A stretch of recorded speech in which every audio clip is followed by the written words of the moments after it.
Hi, everyone. Welcome back to English Podcast Voice. I'm Quinn. And I'm Riley. So I want to start today with a question that I think probably keeps a lot of people up at night. I know it's something I think about. Okay. Have you ever looked at people who seem to have, completely transformed their lives? Maybe they've learned a new skill or changed careers. Or for our listeners, maybe they finally got fluent in English. Yeah. And you just wonder, how? How did they do that? Why do some people seem to make that huge jump while, other people just feel stuck? Oh, absolutely. It's a classic question, isn't it? Yeah. We see the end result, the fluent speaker, the successful person, and we think, wow, what's their secret? Right. Were they just lucky? Exactly. Or did they find some kind of shortcut that we don't know about? We see the success, but we totally miss the messy day-to-day journey that actually got them there. That feeling of being overwhelmed, I get that. I was thinking about my own journey with learning English. When I first started, it felt impossible. Oh, for sure. I remember looking at a dictionary and just thinking, there are thousands and thousands of words here, all these grammar rules. It was just paralyzing. That is such a perfect example for any big change in life. We look at the destination, and it seems so far away that we almost give up before we even start. Yeah. I did the same thing. I thought I had to change everything at once. My diet, my sleep, my whole mindset, this all or nothing idea. And that's the trap. It's the biggest trap because it stops you from taking that first step. Which is the whole point, isn't it? The big changes, they don't happen overnight from one massive decision. They happen because of all the little things we do every single day. And that right there is exactly what this deep dive is all about today. We're going to unpack that. Oh. How transforming your life isn't about some magic fix. Right. It's about the incredible power of small, consistent actions. And really importantly, how to get over all the things in your mind and your environment that stop you from doing them. We want to show you how to just start. It's time to stop feeling overwhelmed and start taking a little bit of control. So if you're listening and you're ready to really get into how these tiny steps create huge results, then make sure you hit that subscribe button for English Podcast Voice. And please take just a second to like this episode. That little click really helps us know you like this stuff. It really does. Okay, so let's dive in. We know that the idea of a fresh start is exciting, but the reality is most people don't actually follow through. Why is it so hard to just get started? That's the million-dollar question. And I think the key is you can't overcome the barriers until you know what they are. You have to be able to see them and name them. Okay. And when you do that, they feel less like there's something wrong with you and more like just common problems everyone faces. I think there are 4 big ones that keep people stuck. Let's start with the one that feels the biggest to me, the fear of failing. Yes. Barrier number 1, fear of failure. And this isn't just a small worry. For a lot of people, it's this voice in their head asking, what if I try really hard and I just fail? Yeah, what if I fail in front of everyone? Exactly. Yeah. And people take it so personally. Failure isn't just something that happened. It becomes who they are. I failed at learning English, so I'm just not a language person. And it feels safer to just not try at all, right? If you don't start, you can't fail. You can hold on to the idea that maybe one day you could be great. Precisely. You protect the potential by never actually testing it. But here's the thing we have to remember. What's that? Every single successful person you can think of has failed. A lot of them failed in really big public ways. The only difference is that they didn't see failure as the end. They saw it as data, as information. They just kept going. So failure is just feedback. It's not a judgment. It's just feedback. That mindset shift it's everything. Okay, so what's the next trap? I feel like I know this one. Barrier number 2, lack of direction. This is what I call analysis paralysis. Yeah. People know they want something better, a better life, to be fluent, whatever. But the goal is too big, too vague. So they wait. They wait for the perfect plan. The perfect plan. A step-by-step map for the next 5 years. And they won't let themselves take one single step until they have it all figured out. I've done that so many times. It's like you feel you need the best app, the perfect schedule, the right notebook, and all that planning just becomes a way to not do the actual work. And the secret is, the perfect plan doesn't exist. You can't make the map until you start walking the path. Clarity comes from doing stuff, not from thinking about stuff. Yeah. You take one tiny step, and that tells you what the next step should be. Okay, that makes sense. So what's barrier number 3? This one is all internal. Negative self-talk. The little voice in your head. That constant little voice whispering, I'll never be good at this. Or I'm just too old to learn a new language, or my memory is terrible. And you start to believe it. You do. It becomes a self-fulfilling prophecy. If you tell yourself you can't do it, your brain will literally start looking for proof that you're right. It's a vicious cycle. Which leads right into the last one, which I think is maybe the biggest trap of all. I agree. The final barrier is waiting for motivation. The classic. I'll start when I feel like it. I'll start my English practice when I feel energized and ready. Yeah. We've all said it. But it's based on a complete misunderstanding of how motivation works. How so? We think motivation is this magical feeling that just arrives out of nowhere and makes it easy to start. We wait for the spark. But the spark never comes. Or rarely. The real secret is this. Motivation comes after you take action, not before. Let's slow down on that because that's huge. It is. Think about it. Do you always feel motivated to go to the gym or even take a shower on a cold morning? Definitely not. No. But once you start, Yeah. once you put on your shoes and walk out the door, that movement itself creates the energy. The action creates the motivation to keep going. So the action is the spark. The action is the spark. I remember I was trying to start this really challenging personal project. Yeah. And I kept waiting for the perfect moment. I thought I needed to be perfectly calm, have my coffee just right, be totally inspired. And that moment never came, did it? Never. The only thing that broke the cycle was forcing myself to just work on it for 5 minutes. Just one tiny, messy, imperfect step. And that created the momentum. My English journey was exactly the same. I waited to feel confident before I would speak. But the confidence only came after I started speaking and making tons of mistakes. Yes. So once you see these 4 barriers, fear, no direction, negative talk, and waiting for motivation, you can stop blaming yourself. You can see them for what they are and start to work around them. So if that big dramatic change isn't the answer, then what is? How do we actually build that momentum you were just talking about? Well, the way forward is, it's actually kind of boring. It's all about small, consistent daily improvements. People don't like boring. They want the big, exciting transformation, the movie montage. I know, but real, lasting change happens slowly, one little step at a time. And we need to focus on what's called the 1% rule. The 1% rule. I love this concept, but it's so counterintuitive. People hear 1% and they just dismiss it. It feels like nothing. It feels tiny. What good is practicing English for 3 minutes? Or what difference will one new word make? But the math behind it is just... Yeah. It's incredible. Let's define it really clearly. The 1% rule is simple. If you get just 1% better at something every single day, Just 1%. after 1 year, you will be 37 times better than when you started. Not 37%. 37 times. That's mind-blowing. It seems like magic, but it's just math. Yeah. It's because your effort compounds over time. Okay, let's break that down. Compounding. That sounds like a word from a bank or something. Yeah. What does that actually mean when we're talking about effort? That's a great question. So think about it like building with Legos.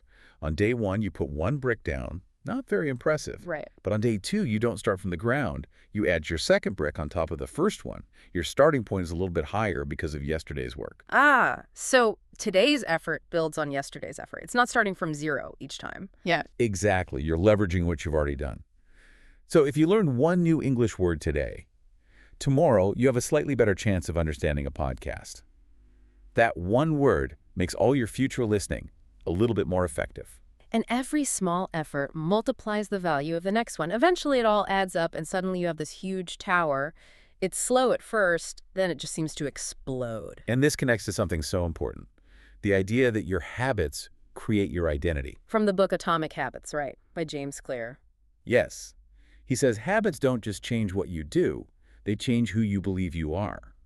Every time you do that small habit, you are casting a vote for the type of person you want to become. So it's not I'm trying to learn English, it's I am an English learner because I practice every day. The action proves the identity. Exactly.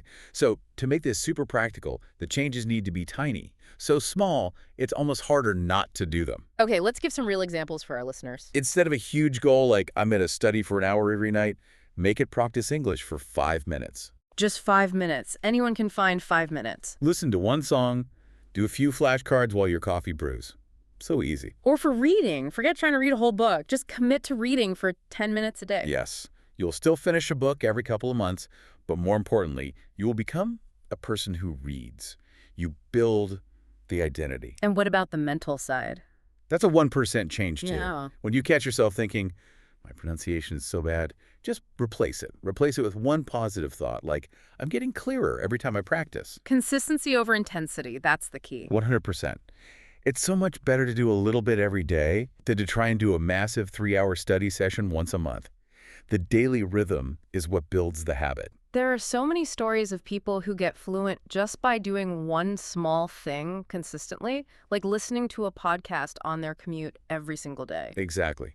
That person used their dead time for passive learning. After a few years, that 45 minutes a day added up to hundreds of hours of listening practice. It compounded. And it probably didn't even feel like hard work because it was just part of their routine. So the takeaway for everyone listening is really clear.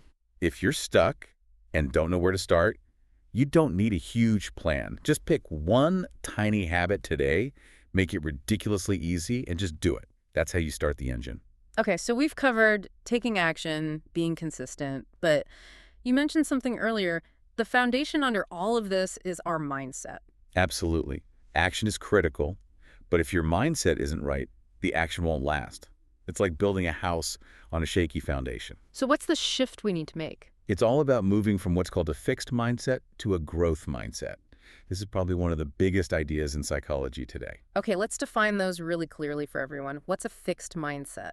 A fixed mindset is the belief that your abilities, your intelligence, your talents, they're all set in stone. You're born with them, and you can't really change them. So if you fail, it's because you just don't have what it takes. Exactly. Yeah. You hear that voice saying, I'm just bad at grammar, or I'm not a math person. People with this mindset avoid challenges because failing feels like a permanent judgment on who they are. And a growth mindset is the total opposite. It's the complete opposite. A growth mindset is the belief that your abilities can be developed through hard work, through good strategies, through learning from your mistakes. So effort is the path to getting better. It's not a sign that you're bad at something. Precisely. When someone with a growth mindset fails, they think, okay, I haven't figured this out yet.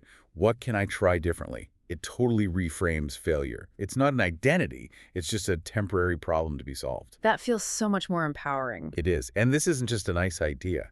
It's Yeah. actually based on how our brain works. There's a specific part of your brain that manages this. It's called the reticular activating system, or the RAS. Okay, RAS, that sounds very technical. Can you break that down for us? Think of the RAS as the security guard for your brain. It's a filter. Every second, you're getting millions of pieces of information, sights, sounds, thoughts. You can't possibly pay attention to all of it. Right. The RAS decides what's important enough to let through to your conscious mind. So it's like when you decide you want to buy a red car, and then suddenly you see red cars everywhere. That is the perfect example. The red cars were always there, but your brain was filtering them out. Once you told your brain red cars are important now, your RAS started pointing them out to you. Whoa. Now, apply that to your goals. If you're constantly telling yourself, I'm terrible at English, what do you think your RAS is going to show you? Every mistake I make, every time I get confused. Yes, it will filter for evidence that you're right. It will ignore your progress. But if you tell yourself, I'm improving every day, your RAS starts looking for proof of that. It'll notice when you use a new word correctly or understand a difficult sentence. So we're literally programming our brain's filter. This isn't just wishful thinking. So how do we do it? How do we reprogram it? There are 3 really simple tools. First, something we've touched on, affirmations. Positive self-talk. Exactly. But it's important how you do it. You say them in the present tense, as if they're already true. I speak English with confidence. I am getting better every day. Not I hope to or I will. No, I am. You're giving your brain a new command. And over time, the RAS starts to accept that command and look for things that match it. Okay, what's the second tool? Visualization. This one is so powerful because your brain has a hard time telling the difference between something you vividly imagine and something that's really happening. So you picture yourself succeeding. In detail. Imagine yourself having a smooth, easy conversation in English. See yourself understanding everything. Feel the confidence. When you do that, you're basically practicing in your mind. You're creating the neural pathways for success before you even do it for real. That's amazing. And the third tool? Gratitude practice. This is so foundational. When you actively take time to focus on what's going well, even tiny things. I'm grateful I had a good cup of coffee this morning. Yes. Or, I'm grateful I learned one new phrase today. It trains your brain to look for the positive. It shifts your focus from what you lack to what you have, which is the core of a growth mindset. So it's really about being intentional. Affirmations, visualization, and gratitude. Yeah. You're training your internal filter to work for you, not against you. So we've got the mindset right. We understand the 1% rule. Now we have to crush that final big barrier, waiting for the perfect moment. Oh, this one is huge. That feeling of, I'll start when I'm ready, or I'll speak English in a meeting when I know my grammar is perfect. We're always waiting. And here is the absolute truth that can change your life. You will never feel fully ready. Never. Never. If you wait until you feel 100% confident and prepared, you will be waiting forever. We have it all backwards in our heads. What do you mean? The common belief is that confidence comes first. People think the cycle is. Confidence leads to action, which leads to progress. Right. I need to feel confident before I can act. But that's wrong. The real cycle, the one that actually works, is the opposite. It's action leads to progress, which leads to confidence. Whoa! So confidence is the result, not the starting point. Confidence is the reward you get for taking action. You don't need courage to start. You just need to start. That makes so much sense with my language learning. I was waiting for confidence to speak. I thought, once I'm fluent, I'll be confident. And when did the confidence actually show up? Only after I forced myself to speak. After I made mistakes, felt awkward, and survived, every clumsy conversation was a little bit of proof that I was learning. And that proof, that progress, is what built the confidence. Yes. The mistakes weren't the problem. The mistakes were the process. They were how you learned. So if you're not making mistakes, you're probably not trying hard enough. You're playing it too safe. Right. And that brings us to maybe the most important mantra for anyone starting something new. Done is better than perfect. I love that. Let's dig into it. Why is an imperfect finished thing better than a perfect thing that never gets started? Because perfectionism is just a fancy word for procrastination. It's an excuse. That's true. When you delay because you need your notes to be perfect or your first attempt to be flawless, you're just creating an excuse to avoid being vulnerable and actually starting. So the goal isn't to be amazing on day one. The goal is just to move. Just create motion.